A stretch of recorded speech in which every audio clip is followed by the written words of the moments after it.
गेली 28 वर्षाची परंपरा असलेल्या दिवाळी पाडवा पहाट हा सारसबागमध्ये खरं तर दरवर्षी जो आहे तो त्या ठिकाणी साजरा होतो। मात्र यावर्षीच्या दिवाळी पहाटला काही संघटनांकडून विरोध करण्यात आलेला की या दिवाळी पहाटमध्ये काही धर्माच्या विरोधात जी आहे ती गाणी सादर केली, यामुळे हा एक तेढ निर्माण झाली। मात्र पोलिसांनी या दिवाळी पहाटसाठी सुरक्षेची हमी दिल्याच्या नंतर आज कार्यक्रम होणार आहे। मात्र काही हिंदुत्ववादी संघटनेचे कार्यकर्ते आपल्या समवेत आहेत, आपण त्यांच्यासोबत चर्चा करणार आहोत। खरं तर सारसबाग येथे होणारा जो दिवाळी पहाट पाडवा आहे त्या कार्यक्रमाला विरोध करण्यात आला आहे। या सर्व कार्यक्रमाच्या संदर्भात आपली काय भूमिका आहे?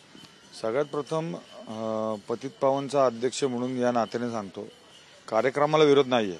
कार्यक्रमामध्ये ज्या अश्लील गोष्टी घडतात त्याला विरोध आहे। हिंदूंचा पाडवा हा खरं पवित्र सण आहे आणि त्या ठिकाणी खरं तर आम्ही पुण्यातल्या सर्व माता भगिनींना आवाहन करतो की आपण यावं, परंतु महिलांची सुरक्षितता पण आयोजकांच्या पूर्णपणे आयोजकांच्या ह्याच्यात आहे, त्यांची जबाबदारी आहे। 2 वर्षापूर्वी एका तरुणीवर इथं काही निरोधची पाकिटं टाकण्यात आली।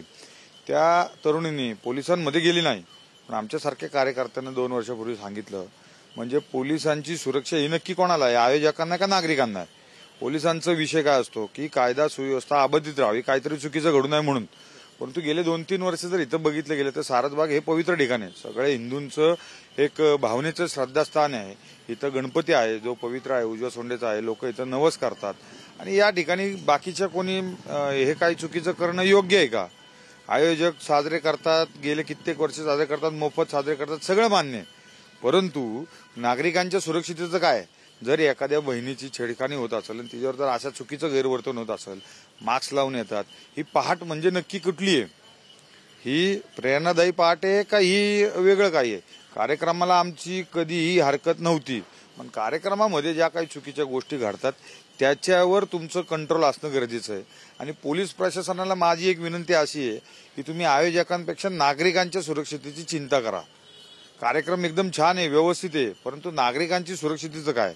एखाद्या महिलेबरोबर जर असं अश्लील घडलं तर त्याला जबाबदार कोण राहणार?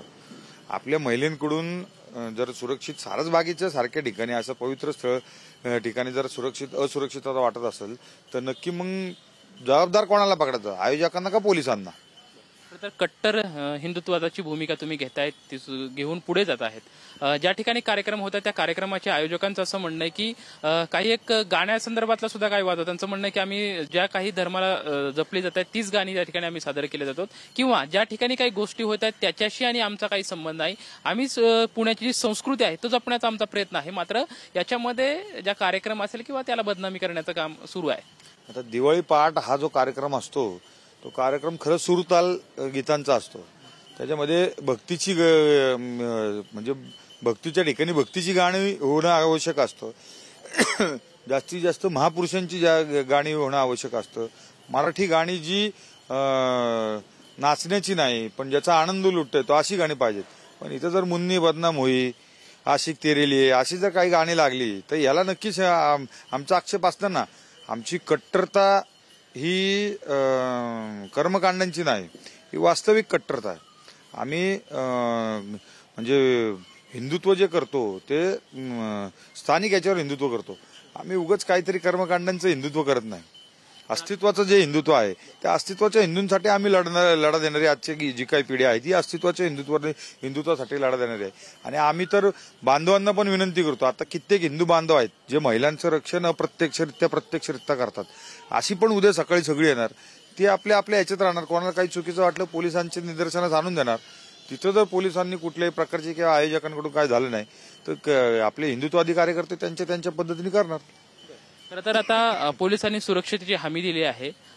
हिंदुत्ववादी संघटनेचे कार्यकर्ते म्हणून तुमची काय भूमिका असणार आहे? तुमचं पुढचं काय पाऊल असणार आहे? कार्यक्रमाला जे आयोजक आहेत त्यांनी सुद्धा सांगितलं की आम्ही तुम्हाला सुद्धा आमंत्रित त्या ठिकाणी कार्यक्रमाला करणार आहोत। आता हा कार्यक्रम सगळं समस्त पुणेकरांसाठीच आहे आणि ते कार्यक्रम खरं चांगला करतात, परंतु आमचं म्हणणं काय आहे, हा कार्यक्रम करा, कार्यक्रमाचा इव्हेंट नका करू। संस्कृती जपा, भक्ती जपा, त्याचा इव्हेंट नका करू।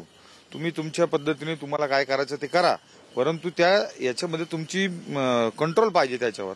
आणि आम्ही येणारच आहे, आम्ही सगळे पतित पावन येणार, सगळे समस्त आपले सकल हिंदू समाज येणार, सगळे येणार। परंतु मुद्दा एक महत्वाचा आहे की आपल्या बहिणींची, आपल्या आया बहिणींची, मातांची ज्या पद्धतीने सुरक्षित वाटणं गरजेचं आहे ज्या तरुणीला 2 वर्षापूर्वी अशी प्रकार जो घडला तो आपण दाबला का, तर नको की तू याचं काहीतरी वेगळी शांतता समाजात पसरायला नको. पण तू आत्ताची जी घडामोडी आहे तुम्ही ज्या बघतायत ते खूप अतिप्रमाणात होत चाललंय आणि त्याच्यावर नियंत्रण असणं गरजेचं आहे. आयोजकांनी तर सगळ्यांनाच बोलवलेलं आहे. आम्ही आयोजकांच्या निमंत्रणाचं स्वागत करतो आणि उद्या आम्ही येतो.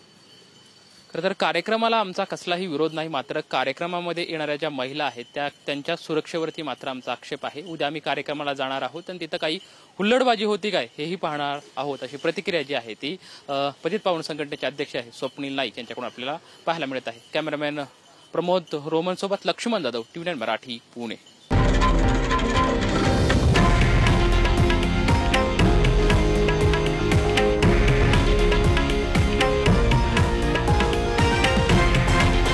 हे आहे देशातील नंबर 1 न्यूज नेटवर्क आणि आपण पाहत आहात TV9 मराठी, एकमेव.